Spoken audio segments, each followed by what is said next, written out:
TSPSC group 1 30 sectional and full length grand test programme June 23 నుంచి start అవబోతుంది. ఈలోపు daily practice questions కూడా మీకు ఫ్రీగా ప్రొవైడ్ చేయడం జరుగుతుంది. 17th జూన్ నుంచి ఈ ప్రోగ్రామ్ని మీరు ఫాలో అవ్వచ్చు.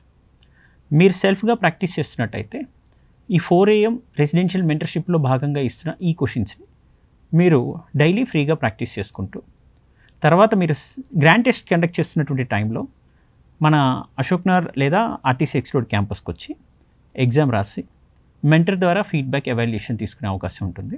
దీన్ని మీరు online.kpsdelhi.com పోర్టల్లో రాసిన వెంటనే అక్కడే అప్లోడ్ చేస్తారు. డైరెక్ట్గా ఆ కాపీ అప్లోడ్ చేసింది నా దగ్గరికే యాక్సెస్ ఉంటుంది, కాబట్టి నేనే దాన్ని రిసీవ్ చేసుకోవడానికి అవకాశం ఉంటుంది. సో ఇది TSPSC group 1 test series programme. Day స్కాలర్గా రాయాలనుకుంటే 30 గ్రాండ్ టెస్ట్ ఉంటాయి. జూన్ 23 నుంచి ఈ గ్రాండ్ టెస్ట్ స్టార్ట్ అవుతుంది. Daily free practice mains questions కూడా ఇందులో భాగంగా ఇవ్వడం జరుగుతుంది. ఎగ్జామ్ రాసిన వెంటనే online.kpsdelhi.com పోర్టల్లో దాన్ని అప్లోడ్ చేయడం జరుగుతుంది. ఎవరైతే ఈ టెస్ట్ సిరీస్ సబ్స్క్రైబ్ చేసుకున్నారో వాళ్ళని ఆ పోర్టల్లో ఇంక్లూడ్ చేయడం జరుగుతుంది. దీనివల్ల ప్రయోజనం ఏంటంటే నేరుగా మెంటర్ దాన్ని యాక్సెస్ చేయడానికి అవకాశం ఉంటుంది. మరొకసారి నేను క్లియర్గా చెప్పాను మరొకసారి. సో దీనివల్ల మన ప్రయోజనం కూడా మళ్ళీ గమనించాలి ఏంటంటే, నాకు మీడియేటర్స్ ఉండరు, అడ్మిన్ స్టాఫ్ మధ్యలో దాన్ని కలెక్ట్ చేసుకోవడం, హార్డ్ కాపీస్ని స్టోర్ చేయడం, తిరిగి మళ్ళీ ఫ్యాకల్టీస్కి డిస్ట్రిబ్యూట్ చేసి మళ్ళీ దాన్ని తీసుకొని మీకు డిస్ట్రిబ్యూట్ చేసి ఈ ప్రాసెస్లో కొన్ని పేపర్స్ మిస్ అవ్వడం, ఇలాంటి ప్రాబ్లం ఉండదు. ఇవి లేకుండా మీ దగ్గరే హార్డ్ కాపీ ఉంటుంది, సాఫ్ట్ కాపీ నాకు వచ్చేస్తుంది. మీరు ఆఫ్లైన్లో ఎగ్జామ్ రాసిన తర్వాత వాటిని నేనే అసెస్ చేసుకొని డిస్ట్రిబ్యూట్ చేసి అక్కడే మళ్ళీ ఎవాల్యుయేటెడ్ కాపీస్ని అప్లోడ్ చేసి మీకు ఇవ్వడం జరుగుతుంది. వాటిలో మీకు డౌట్స్ ఉంటే నేరుగా సాటర్డే మెంటర్షిప్ డే రోజు మెంటర్స్ని వచ్చి మీట్ అయ్యి మీ డౌట్స్ క్లారిఫికేషన్ తీసుకోవడానికి అవకాశం ఉంటుంది. ఇలా ఒక సైంటిఫిక్ అప్రోచ్ తోటి ఈ స్కోర్స్, మళ్ళీ దానికి సంబంధించిన మార్క్స్ అప్రోచ్ ఇవన్నీ కూడా మళ్ళీ అందులో ఉంటాయి కాబట్టి మనం తీసుకెళ్ళడానికి ఈజీ అవుతుంది ఈ ప్రోగ్రామ్ని. And daily free practice questions ఉండడం వల్ల క్వశ్చన్స్ మీరు రాసుకుంటూ వాటిని సెల్ఫ్ అసెస్ చేసుకుంటూ వెళ్ళొచ్చు. ఇది డే స్కాలర్కి సంబంధించినటువంటి ప్రోగ్రామ్. మనం ఇలా ఫాలో అవ్వచ్చు. ఎవరికైతే ఇండిపెండెంట్గా తమ షెడ్యూల్ వేసుకొని ఫాలో అవుదాం అనుకుంటారో వాళ్ళు అలా ఫాలో అయితే బాగుంటుంది. అయితే మనము ఇండిపెండెంట్గా కాకుండా ఒక మెంటర్ ఆధ్వర్యంలోనే టోటల్గా మార్నింగ్ టు ఈవినింగ్ నేను చదువుకుంటాను అండ్ మెంటర్ ఆధ్వర్యంలోనే మార్నింగ్ నన్ను ఒకళ్ళు చదివిస్తే బాగుంటుంది అండ్ చదివిన దాన్ని మళ్ళీ నేను రీరైట్ చేసుకుంటాను. రీరైట్ చేయడం కూడా నన్ను ఒకళ్ళు మానిటర్ చేయాల్సిన అవసరం ఉంటుందని భావిస్తే కనుక 4 o'clock to 7 o'clock మధ్యలో డైలీ మెంటర్షిప్ ప్రోగ్రామ్ అనేది ఈసారి మరింత రిగరస్గా తీసుకెళ్ళడం జరుగుతుంది. ఇది రెసిడెన్షియల్ శంషాబాద్ క్యాంపస్లో ఉంటుంది. ఇందులో కేవలం 100 స్టూడెంట్స్ని మాత్రమే గైడ్ చేద్దామని ఆలోచనలో ఉన్నాం and target is to get 100+ ranks. How is it possible? So ఒక్క స్టూడెంట్ని కూడా విడిచిపెట్టకుండా డెఫినెట్లీ 4 to 5 ముందు రోజు చదువుకున్న టాపిక్స్ మీద క్వశ్చన్స్ని అటెంప్ట్ చేయడం, ఆ తర్వాత ఇచ్చిన మోడల్ ఆన్సర్తో పాటు మీరు రాసిన ఆన్సర్తో వాల్యూ ఎడిషన్ చేసుకుంటూ మళ్ళీ 5 to 6 చదువుకున్న దాన్ని 6 to 7 మధ్యలో రాయడం.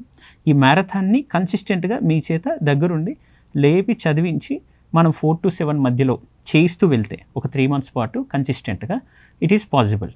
అండ్ గ్రాండ్ టెస్ట్ మీరు రాసిన వాటిని మెంటర్స్కి నేరుగా మీరు ఆ ఫీడ్బ్యాక్ ఎవాల్యుయేషన్కి సేమ్ డే స్కాలర్ పద్ధతిలో ఎలా అయితే అప్లోడ్ చేస్తున్నారో అలానే మీరు రెసిడెన్షియల్ క్యాంపస్లో ఉన్న వాళ్ళు కూడా రాసిన కాపీని online.kpsdelhi.com పోర్టల్లో అప్లోడ్ చేయడం జరుగుతుంది. ఆ అప్లోడ్ చేసిన కాపీ నేరుగా నా దగ్గరికే రావడం వల్ల నేను వాటిని క్లియర్గా డిస్టింగ్విష్ చేసుకొని డిస్ట్రిబ్యూట్ చేసి తిరిగి వాటిని ఎవాల్యుయేట్ చేయించి అప్లోడ్ చేసి ఎవరెవరికి స్కోర్స్ ఎలా ఉన్నాయి, ఎక్కడ స్కోర్స్ తగ్గుతున్నాయి, ఎక్కువ మంది మంచి స్కోర్స్ ఎవరికి వస్తున్నాయి అండ్ ఏ సబ్జెక్ట్లో వీక్ ఉంటున్నారు అనేది నాకు ఒక అవగాహన వస్తుంది. ఆ అవగాహన ఆధారంగా మా మెంటర్స్ మీటింగ్లో అండ్ ఫ్యాకల్టీస్ మీటింగ్లో దానికి ఇంకొంత మళ్ళీ రిగరస్ ప్రాక్టీస్ సెషన్స్ ఏమైనా కండక్ట్ చేయాలా, ఓరియంటేషన్ సెషన్స్ ఏమైనా పెట్టాలా అనే అవగాహన ఉంటుంది. ఈ గ్రాండ్ టెస్ట్ రాస్తున్న రోజే ఒక ఎస్సే కూడా ఇవ్వడం జరుగుతుంది. దీనిలో భాగంగా 30 essays కూడా మీరు రాయాల్సి ఉంటుంది. So 30 sectional and full length grand test రాస్తూ 30 essays కూడా రాయడం జరుగుతుంది. ఇది ఓవరాల్ ప్రోగ్రామ్ ఇనిషియేటివ్. టోటల్గా 90 daysలో ఈ ప్రోగ్రామ్ని మనం సక్సెస్ఫుల్గా ఎగ్జిక్యూట్ చేయాలి. ఈ 90 days మీరు ఈ 4 AM రెసిడెన్షియల్ మెంటర్షిప్ ఫాలో అవ్వచ్చు, లేదంటే day scholar programme RTC X road campus దగ్గర కూడా ఫాలో అవ్వచ్చు. ఈ రెండింటికి సాటర్డే మెంటర్షిప్ డే ఉంటుంది. అయితే రెసిడెన్షియల్ క్యాంపస్లో డైలీ మెంటరే స్వయంగా మిమ్మల్ని మానిటర్ చేసి టైమ్లీ ప్రిపేర్ అవుతున్నారా లేదా అని అసెస్ చేసి దాని మీద ఇంకేమన్నా అవసరం ఉంటే సజెస్ట్ చేసి మోరల్గా సపోర్ట్ ఇస్తూ మీతో పాటు ట్రావెల్ చేయడానికి ఈ 100 స్టూడెంట్స్ని డెఫినెట్లీ ఫైనల్ లిస్ట్లో ఉండేటట్టుగా ప్లాన్ చేద్దామనే లక్ష్యంతో ఈ రెసిడెన్షియల్ మెంటర్షిప్ క్యాంపస్ రన్ చేయబోతున్నాం. So I hope this year the exam will be conducted on time and government will not interfere into the independent body, that is TSPSC Group 1, which is going to conduct the mains examination on 21st October this year only. So ఈ year end కల్లా మనకి result వచ్చేసరికి definitely 100 members Shamshabad residential campus నుంచే ర్యాంకర్స్గా ఉండాలని ఆశిస్తూ దానికి తగ్గట్టు దృఢ సంకల్పంతో, దృఢ నిశ్చయంతో మరింత హార్డ్ వర్క్ చేద్దామని, అచంచలమైన దీక్ష పట్టుదలతో అందరం కష్టపడదామని నేను ఆశిస్తున్నాను. All the very best. Thank you.